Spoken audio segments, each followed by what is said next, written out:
Hello and welcome back to my channel. If this is your first time here, hi, I'm Cassidy. If it's not, thanks for always tuning into my videos. Today we're going over my final half of the year MBR.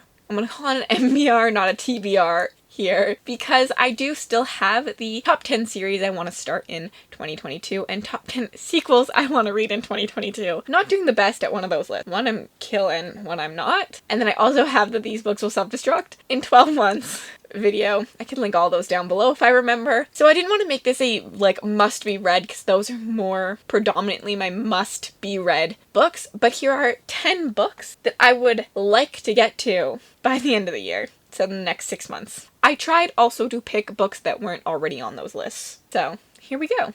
One of the big ones for me is Blood of the Chosen by Django Wexler. I'm currently reading the first book in this series and I'm loving it, so I think I will get to this one pretty soon, but I'm really hoping that I continue reading this series in the next couple months. This series follows a brother and sister, the sister who works for the Empire and the brother who wants to destroy the Empire, and you can kind of guess the chaos from there. Really quick summary, but honestly it's really good. It's a little bit Star Wars. We have a sapphic character in here, and I shouldn't say it's a little bit Star Wars, it just has some sci-fi elements that are kind of a little similar to Star Wars, but not Star Wars-esque at all. But it's really good. I'm really enjoying it. I really want to continue. The next one is The Bladed Faith by David Douglas. I really want to get to this. It's one of my most anticipated of the year. I need to read it.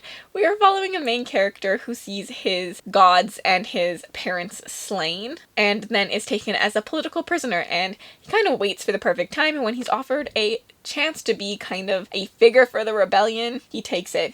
And this one sounds so good. I need it.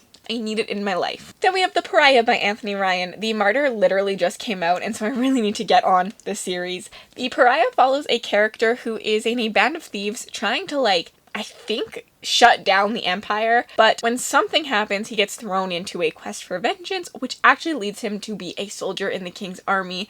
He starts to work under this one lady who I think is a really good...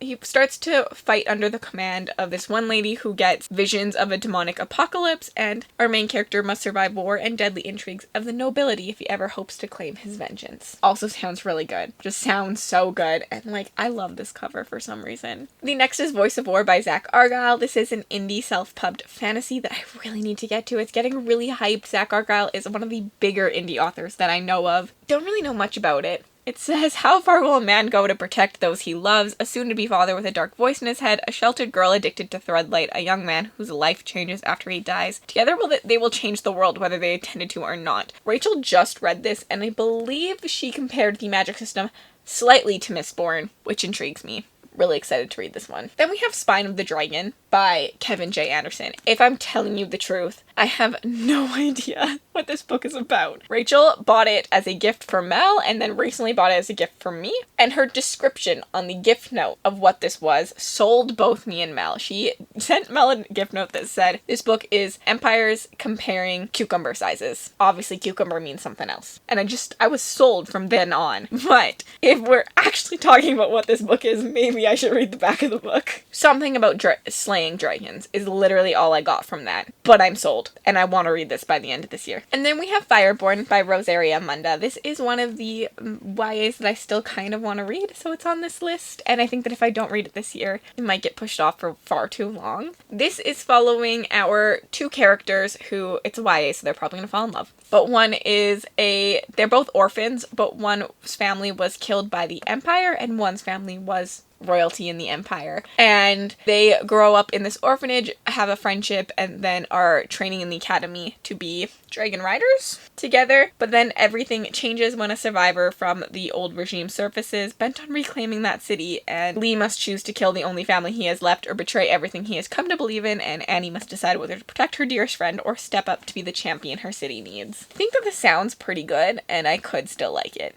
Then we have Of Darkness and Light by Ryan Cahill. I read Of Blood and Fire earlier this year and the fall, and I'm just really intrigued by the series and really want to continue it. Ryan Cahill is another one of those bigger indie authors. He's gotten a lot of love this past year, and I can understand why. The ideas in this story, although classic fantasy, very much intrigued me. There's nothing unique coming to this story, but it's a great story of things we know and love, and there's a reason we love them, right? So I really want to get to this one. It's just so freaking long. But I really need to get to this one because I believe the next book comes out very soon and I need to get to it. Of Blood and Fire follows a character who ends up bonding with a dragonang and a dragon, even though that's really not supposed to happen anymore outside the Empire, and then he kind of becomes part of the rebellion and a chosen one, and chaos happens. Dragons. And then I have Rabbits by Terry Miles. This is a sci-fi book about a alternate reality video game, I think. And there's something about this that really intrigues me. I don't read a lot of sci-fi, but I'm really intrigued by this one. Don't really know much about it. It's very confusing, but something about body count rising and something about K seeming to be all that stands between the world and chaos.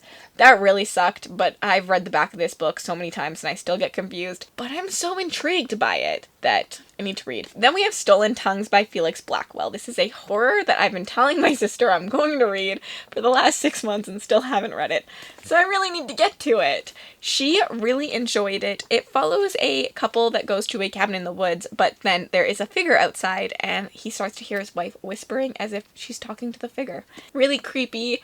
Perfect for spooky season, so maybe I'll hold off and read it then, but still need to read in the next 6 months. And the last book is Fantastic Land by Mike Bachoven. This follows a tsunami hits this amusement park and people are left stranded in it, and then after, when it's safe to come, there's an interview format of what really went down in Fantastic Land during the tsunami. It is a horror novella and it is a horror novel, and I'm just very intrigued and excited about it, and I'm hoping I will love it. Thank you, Brie, for the recommendation, and thank you, Rye, for getting it for me. I did not say if anyone got me any of these books, but if you got me one of the books, thank you so much. I just kind of got distracted. I'm filming a lot of videos today, but that is all of the books that I want to read the next 6 months, hopefully. Let's see if I can hold them up. Maybe if I stack them well?